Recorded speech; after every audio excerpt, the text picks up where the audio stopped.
Hello everyone. Today we will solve exercise 18A class 7 RS Agrawal math. हम RS Agrawal math की book को solve कर रहे हैं। आज के वीडियो में हम चैप्टर 18 की पहली एक्सरसाइज 18A को सॉल्व करेंगे। टॉपिक आपका है रिफ्लेक्शन एंड रोटेशनल सिमेट्री। इससे पहले मैंने चैप्टर 1 से लेके चैप्टर 17 तक और फिर 18 19 रह गए थे 20 से लेके आगे तक सभी वीडियो अपलोड कर चुका हूं। उन सभी वीडियो का लिंक मैंने आपको नीचे डिस्कशन बॉक्स में दे दिया है। इससे पहले 70 तक कोई आपको प्रॉब्लम हो या 20 से 20 के बाद तक चैप्टरों की प्रॉब्लम हो तो आप नीचे डिस्कशन बॉक्स में उन सभी वीडियो का लिंक मिल जाएगा, आप देख सकते हैं और अपनी प्रॉब्लम को सॉल्व कर सकते हैं। चलिए स्टार्ट करते हैं exercise 18A। Topic is symmetry या लाइन ऑफ सिमेट्री। चलिए करते हैं फर्स्ट क्वेश्चन। तो फर्स्ट क्वेश्चन है, क्वेश्चन आपका है टिक right the correct answer in each of question 1 to 9। 1 से लेकर 9 तक एमसीक्यू क्वेश्चन हमें बताना है कौन सा ऑप्शन करेक्ट है। जैसा स्केल एंड ट्राइंगल है, A option no line of symmetry, B दे रखा है 1 line of symmetry, C option 2 line of symmetry और D is 3 line of symmetry. Scalene triangle क्या होता है? एक ऐसा ट्राइंगल जिसकी तीनों साइड डिफरेंट हो यानी कि अलग अलग हो, वो कहलाता है स्केल एंड ट्राइंगल। और इस तरह के ट्राइंगल की कोई भी सिमेट्री लाइन नहीं होती। तो आंसर हो जाएगा A option no line of symmetry. Okay, तो क्वेश्चन नंबर फर्स्ट का मैं समझाने के लिए आपको एक ट्राइंगल मैंने बना दिया है। मान लो ये भी ट्राइंगल है स्केल एंड, ये साइड्स अलग है, ये अलग है, ये अलग, तीनों का मेजरमेंट अलग है। अब इसमें आप कैसी भी लाइन ड्रॉ कर लो। सिमेट्री लाइन तो मालूम है, सिमेट्री लाइन क्या होती है? एक ऐसी लाइन जो फिगर को टू आइडेंटिकल यानी कि दोनों तरफ सेम शेप मिले, वो कहलाती है सिमेट्रिक लाइन। तो इसमें कितनी भी कोशिश कर लो ऐसी कोई लाइन नहीं आएगी जिसके दोनों तरफ आपकी सेम लाइन हो। तो सिमेट्रिक लाइन कुछ नहीं होती, एक भी सिमेट्रिक लाइन होती है स्केल एंड ट्राइंगल की। तो इसका ऑप्शन ए क्या हो जाएगा? No line of symmetry. तो स्केल एंड ट्राइंगल की कोई भी सिमेट्रिकल लाइन नहीं होती। दिखाते हैं क्वेश्चन नंबर 2। मैं पढ़ देता हूं ऐसे। क्वेश्चन नंबर 2 है a rectangle is symmetrical about. Option A each one of sides. Rectangle आपको मालूम है, रेक्टेंगल क्या होता है? एक ऐसा पैराग्राम जिसकी अपोजिट साइड्स इक्वल हो और ईच एंगल 90 डिग्री, या ऐसा क्वाड्रिलेटरल जिसके each angle 90 degree opposite sides equal हो। ओके, अब पहला ऑप्शन दे रखा है each one of each sides, इसकी हर साइड इसकी सिमेट्रिकल लाइन है, कोई मतलब ही नहीं है। ये साइड है तो इसके तरफ तो फिगर इसके साइड है नहीं, सिमेट्रिक लाइन होती है उस लाइन के दोनों तरफ सेम आना चाहिए। बी ऑप्शन दे रखा है आपका each one of its diagonals. Diagonals क्या होते हैं? इसको इससे अगर ज्वाइन करते हैं तो डायगोनल सिमेट्रिक लाइन नहीं होती। सिमेट्रिक लाइन क्या होता है? अगर फोल्ड करो तो एक दूसरे को ओवरलैप हो जाने चाहिए, है ना? तो ये भी सिमेट्रिकल लाइन नहीं है। सी ऑप्शन है a line joining the mid point of its opposite side, यही है। इसके मिड पॉइंट को हमने ज्वाइन करा तो इस लाइन के इधर और इस लाइन के इधर दोनों तरफ सेम है। इस लाइन के थ्रू अगर हम इस पेपर को फोल्ड करें तो ओवरलैप हो जाएंगे, ना आगे निकलेगा ना पीछे। दूसरा ये भी तो अपोजिट साइड्स के मिड पॉइंट को ज्वाइन कर दें। अब इसके ऊपर का और इसके नीचे की सेम डिजाइन मिल रही है, सेम है फिगर, फोल्ड करोगे इस लाइन के थ्रू तो ये ओवरलैप करेंगे, यानी कि इस लाइन के ऊपर और नीचे एबव और बिलो आइडेंटिकल शेप है। इसी तरह इस वर्टिकल लाइन के लेफ्ट हैंड साइड और राइट हैंड साइड में आइडेंटिकल शेप मिल रही है। तो ये रेक्टेंगल की सिमेट्रिकल लाइन होती हैं। कितनी होती हैं? ये 2 हो गई। एक क्या हुआ? ये वर्टिकली और एक हॉरिजॉन्टल। कौन सी है ये? Joining the mid point of opposite sides. Opposite sides के मिड पॉइंट को ज्वाइन करने वाली लाइन रेक्टेंगल की सिमेट्रिकल लाइन कहलाती है। तो ऑप्शन आपका सी करेक्ट हो गया। आंसर है a line joining the mid point, a line joining the mid point of its opposite sides. Clear? Now question number 3. Question 3 है a square has 1 line of symmetry, 2 line of symmetry, 3 line of symmetry, 4 line of symmetry। तो इसका option D correct है। Square की 4 line होती हैं, 4 lines of symmetry. अभी कौन कौन सी होती हैं स्क्वायर के बारे में आप जानते हो? All sides are equal. एक तो वही रेक्टेंगल वाली क्या कहते हैं? अगर हम इसके मिड पॉइंट को ज्वाइन कर दें तो इस डॉटेड लाइन सिमेट्रिकल लाइन इसकी पहली, इसके लेफ्ट हैंड साइड और इसके right hand side identical figure है, यानी कि इस पेपर को इस लाइन के थ्रू फोल्ड करें तो दोनों ओवरलैप करेंगे, कॉन्साइड होंगे। ओके, दूसरी क्या, यानी अपोजिट साइड्स के मिड पॉइंट को, तो ये भी इसकी दूसरी सिमेट्रिकल लाइन हुई। तीसरी क्या होगी, इसके डायगोनल्स, अगर हम डायगोनल्स को ज्वाइन करें, अब पेपर को इस डायगोनल के थ्रू फोल्ड करें तो ये दोनों की दोनों आइडेंटिकल होंगी। और चौथी इसकी, ये चौथी दूसरा डायगोनल्स। तो स्क्वायर की 4 सिमेट्रिकल लाइन होती हैं, 2 तो इसके मिड पॉइंट को ज्वाइन करने वाली लाइन और 2 इट्स डायगोनल्स। क्लियर? तो ऑप्शन हो गया 4 लाइन ऑफ सिमेट्री। तो मैंने आपको डिटेल में समझाया, समझाने के लिए कोई कैसे कैसे होती हैं, तो वही ऐसे होती हैं। Now question number 4। Question number 4 में पूछा है a rhombus is symmetrical about. देखिए रोम्बस क्या होता है, रोम्बस एक ऐसा क्वाड्रिलेटर होता है जिसकी चारों साइड्स इक्वल हों लेकिन एंगल 90 डिग्री ना हो। 90 डिग्री होगा तो क्या हो जाएगा, स्क्वायर हो जाएगा। इन दोनों में क्या अंतर है, पहला अंतर तो यही कि 90 डिग्री नहीं, और सेम क्या है, सिमिलरिटी क्या है, चारों साइड्स इक्वल होती हैं। दूसरी सिमिलरिटी क्या होती है, इसके डायगोनल्स और इसके डायगोनल्स दोनों बाइसेक्ट करते हैं राइट एंगल पर, लेकिन अंतर क्या है, इसके डायगोनल्स आपस में इक्वल होते हैं, इनके डायगोनल आपस में इक्वल नहीं होते। ईच एंगल 90 डिग्री होता है, यहाँ पर एक एक्यूट तो दूसरा ऑब्टूज होता है। क्लियर? ये तो डिफरेंस है।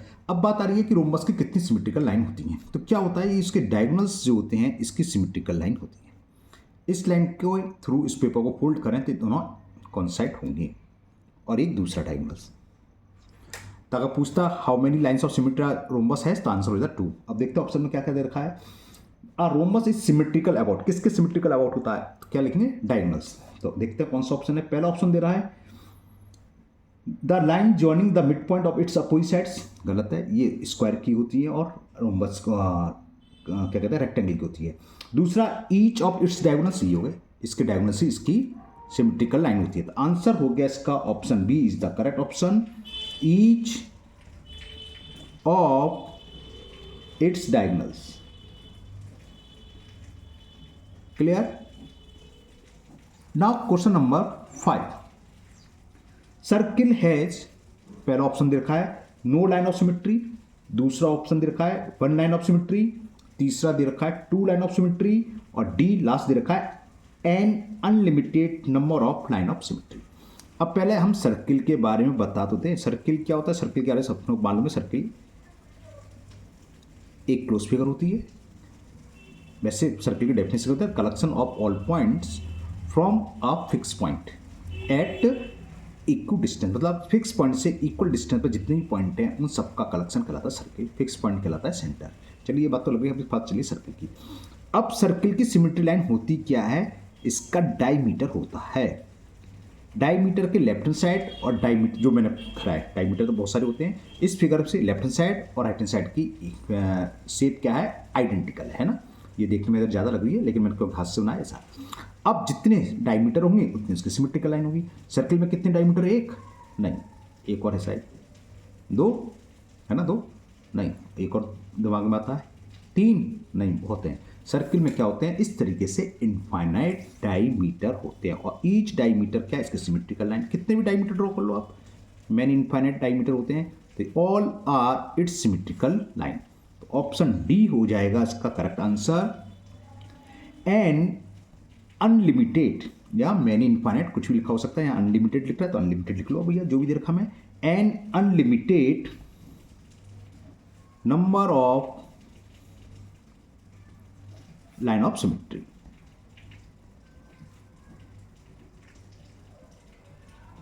क्योंकि ज़्यादा बड़ी एक्सरसाइज नहीं है तो मैं आपसे डिटेल में समझा देता हूँ आपको। सब ज़्यादा एमसीक्यू या ट्रू फॉल्स है तो 15-20 मिनट में वीडियो कंप्लीट हो जाएगी, तो आराम से आप समझ के करिए, है ना। तो समझिए, सर्किल की पूछ ली, सर्किल का name the symmetrical line, name क्या होता है इसका, तो वो इट्स डायमीटर। सर्किल का डायमीटर सर्किल की सिमेट्रिकल लाइन होती है और सर्किल में इनफाइनाइट या अनलिमिटेड डायमीटर होते हैं, इसलिए इसकी सिमेट्रिकल लाइन कितनी हुई, unlimited number of line of symmetry. Okay, तो ये क्वेश्चन नंबर 5 कंप्लीट हुआ। Now question 6। क्वेश्चन 6 है in triangle ABC AB is equal AC। Okay, यानी कि आइसोलेसिस ट्राइंगल हो गया, दो साइड्स इक्वल है, तो AD is perpendicular to BC and BE perpendicular to AC and CF perpendicular to AB। Then triangle ABC symmetrically about option A AD, option B BE, option C CF and none of these.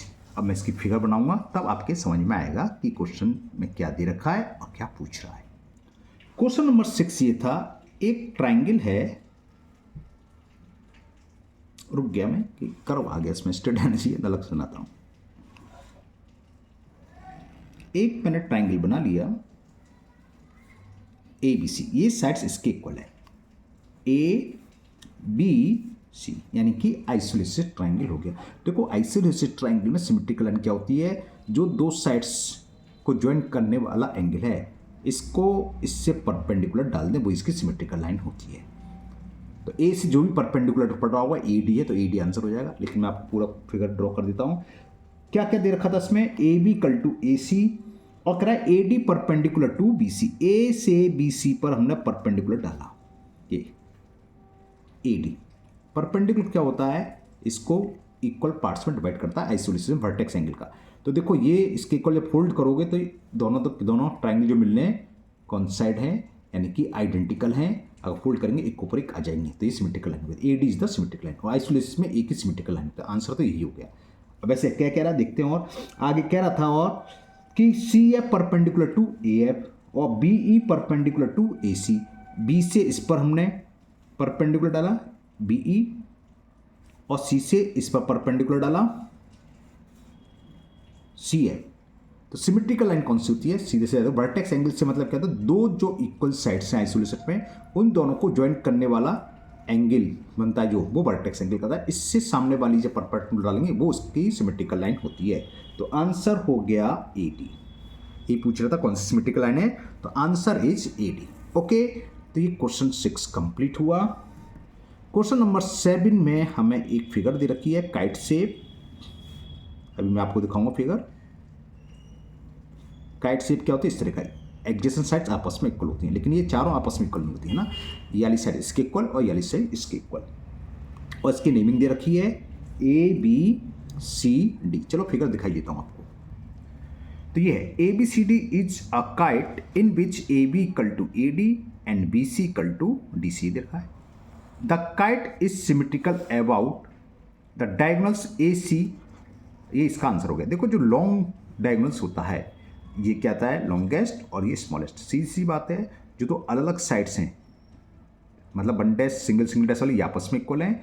जो unequal sides हैं, है ना, इनके बीच को join करने वाली sides कहलाती है डायगोनल्स ऑफ काइट। तो इस फिगर के हिसाब से क्या हो जाएगा, AC। देखो AC को जब ज्वाइन करेंगे इस साइड और इस साइड दोनों साइड को फिगर सेम मिली। अगर हम वीडियो को सेव करें तो दिख रहा है ऊपर छोटा ट्राइंगल नीचे बड़ा दिख रहा है, तो ये आइडेंटिकल नहीं है। तो कौन सा होगा, आंसर A हो गया, द डायगोनल्स AC। तो इसका आंसर A हो गया। तो क्वेश्चन नंबर 7 का आंसर हुआ A, द डायगोनल्स AC।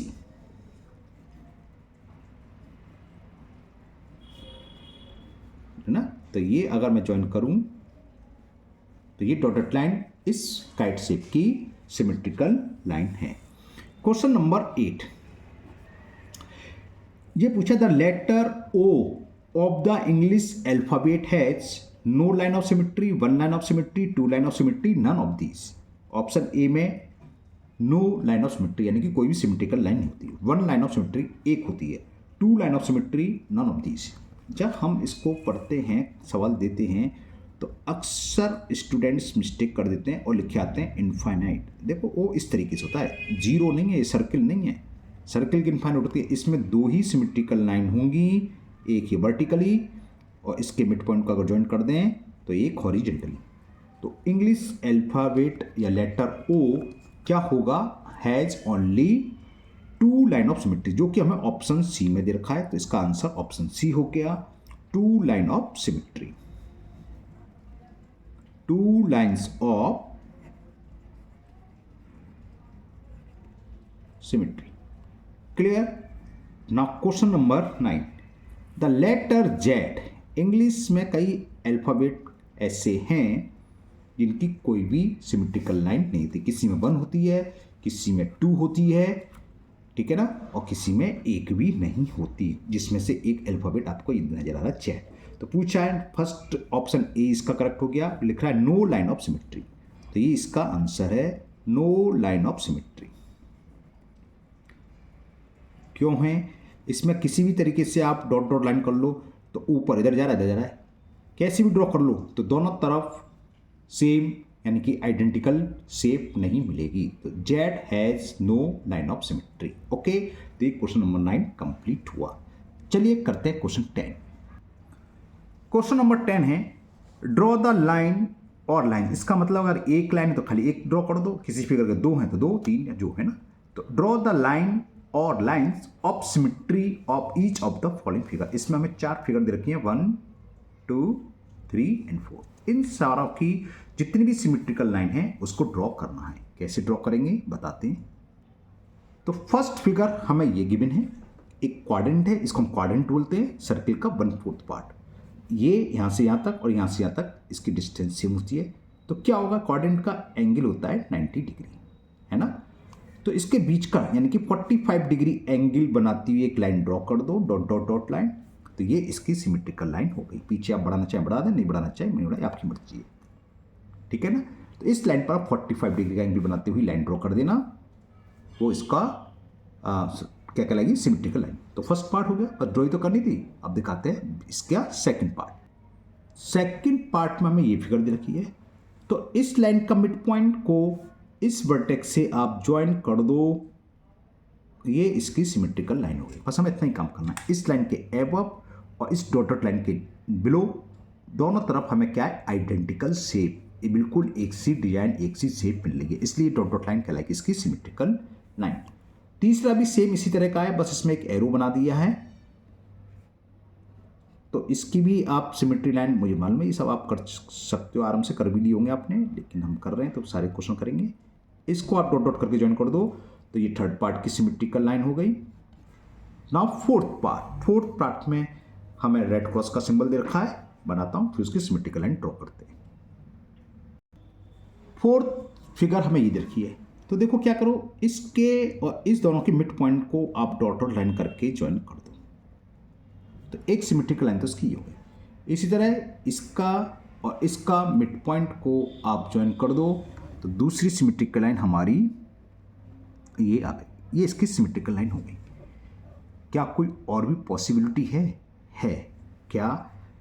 ये देखो क्या है, यहाँ से यहाँ तक की लेंथ और यहाँ से यहाँ तक की लेंथ सेम है ना। हमने हाथ से बनाया तो आपको डिफरेंस लग सकता है, जो बुक में दे रखा है या आप बनाओगे तो जितनी लेंथ ही है उतनी। तो इन दोनों पॉइंट को भी आप ज्वाइन कर दोगे, तो इस लाइन के ऊपर और इस लाइन के साइड सेम आइडेंटिकल फ्रीज मिल रही है, फिगर मिल रही है, सॉरी, है ना। इसी तरह इन दोनों पॉइंट को ज्वाइन कर दो आप, तो एक ये लाइन भी इसकी सिमेट्रिकल लाइन होगी। जितनी भी डॉट डॉट कितनी है, 4। तो ये क्वेश्चन कंप्लीट हुआ। हमें केवल सिमेट्रिकल लाइन ड्रॉ करनी थी, या पूछ सकता था how many symmetry line are given figure है। तो आंसर पहले का 1 दिखा देता है एक बार, इसकी 1 सिमेट्री लाइन, इसकी 1, इसकी 1 और इसकी हो गई 4। क्लियर? चलिए करते हैं लास्ट क्वेश्चन, क्वेश्चन नंबर 11 का फर्स्ट पार्ट। ट्रू फॉल्स है, पहले दिखा देता हूं क्वेश्चन, फिर सॉल्व करते हैं। क्वेश्चन 11 है, which of the following statement are true and which of them are false? First statement, a parallelogram has no line of symmetry। तो ये स्टेटमेंट एकदम ट्रू है। क्यों है बताते हैं। पैरेललोग्राम तो जानते हो, एक ऐसी फिगर जिसकी अपोजिट साइड्स इक्वल हों और पैरेलल हों। अगर अपोजिट साइड्स पैरेलल हैं तो इक्वल तो होंगी, या अपोजिट साइड्स अगर इक्वल हैं तो पैरेलल तो होंगी। तो पैरेललोग्राम ये फिगर होता है। इसमें आप अगर इसके डायगोनल्स को ज्वाइन करोगे तो दोनों तरफ की फिगर सेम नहीं, देखने में लगती है सेम, जब आप फोल्ड करोगे तो ये साइड इसके बाहर निकल जाएगी, है ना, ठीक है ना, ये ध्यान रखना। तो ये सेम नहीं होती है, आइडेंटिकल नहीं होती है। अगर इसके मिड पॉइंट को ज्वाइन कर लें तब भी सेम नहीं है, विड्थ के मिड पॉइंट को ज्वाइन कर लें तब भी सेम नहीं है। तो पैरेललोग्राम ऐसा होता है जिसकी कोई भी सिमेट्रिकल लाइन नहीं होती। ये स्टेटमेंट था इसमें फर्स्ट पार्ट में कि a parallelogram has no line of symmetry. तो फर्स्ट का आंसर हो गया ट्रू। सेकंड देखते हैं, बोलता हूं ध्यान से सुनना, बुक आपके पास है, बुक में देख लीजिए। An angle with equal arms has its bisector of line of symmetry. इसका स्टेटमेंट एकदम ट्रू है। अब आप समझ लो क्वेश्चन क्या कहना चाह रहा था।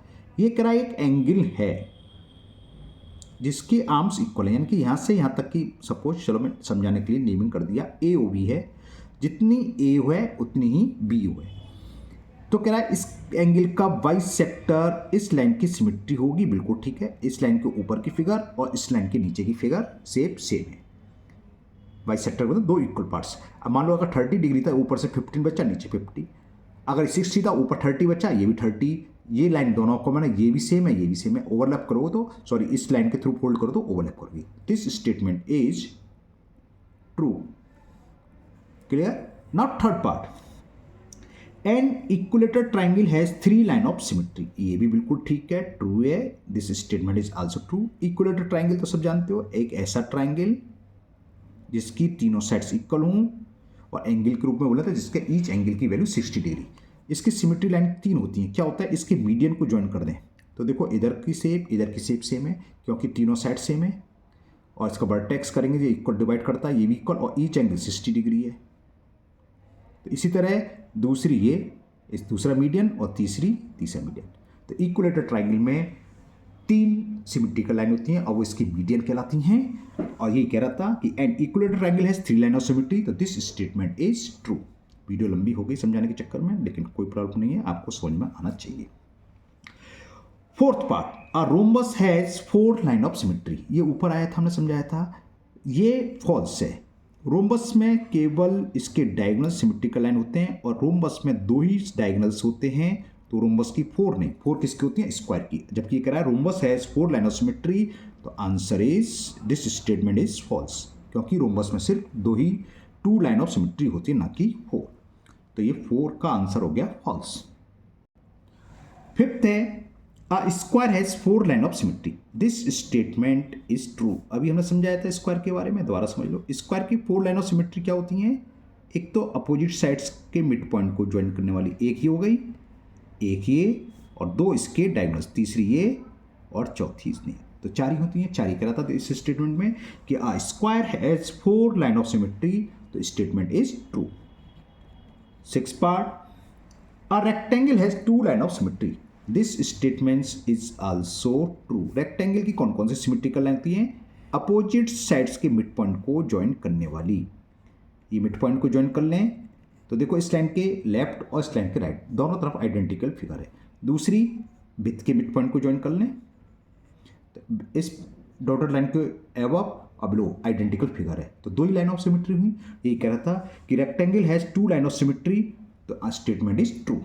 Now last part, 7th part, English alphabet H I O की तो हमने समझाई थी अभी, O दो कितनी होती, 2 X of the English alphabet has 2 line of symmetry। क्या होगा बताओ, अभी हमने ड्रॉ करी थी O की 2, तो एक की तो पता है, तो आपको पता चली जाएगी 2 होती हैं, है ना।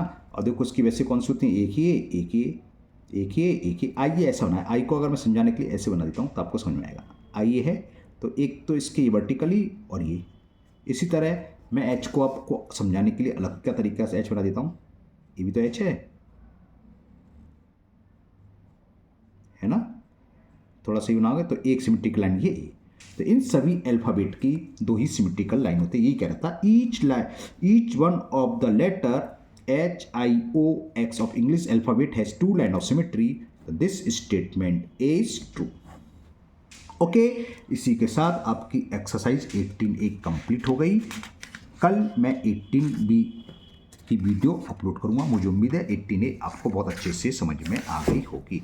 फिर भी अगर आपको किसी भी क्वेश्चन में अभी भी डाउट है तो आप कमेंट बॉक्स में कमेंट करें, मैं उसको दूर करने की पूरी कोशिश करूंगा। अगर आप लोग पहली बार चैनल पर आए हों तो चैनल को सब्सक्राइब करना ना भूलें, साथ ही साथ बेल आइकन जरूर प्रेस करें, जिससे आगे जो भी वीडियो अपलोड होगी उसका नोटिफिकेशन आपको मिल जाएगा और वो वीडियो आपकी मिस नहीं होगी। मैंने डिस्क्रिप्शन बॉक्स में चैप्टर 1 से लेके और चैप्टर 23 तक के सभी वीडियो का लिंक दे दिया है। ये 2 चैप्टर रह गए थे, 18, 19 ईजी थे, तो मैंने सोचा स्टूडेंट्स अपने आप कर लेंगे। लेकिन अभी मैं कमेंट्स पढ़ रहा था, किसी स्टूडेंट्स कमेंट्स डाल रखे हैं तो बच्चों ने कि ये चैप्टर 18 करा दे, इसलिए मैंने ये आज वीडियो बना दी है। 18 और 19 कंटिन्यूस में आपको मिलेगी। आज है, एक वीडियो कल मिलेगी, हो सकता है कल 2 वीडियो डाल दूँ। तो आप वीडियो चैनल पर बने रहें और वीडियो देखते रहें, अपना कोर्स कंप्लीट करते रहें। चलिए फिर मिलते हैं नेक्स्ट वीडियो में। Thank you, have a nice day.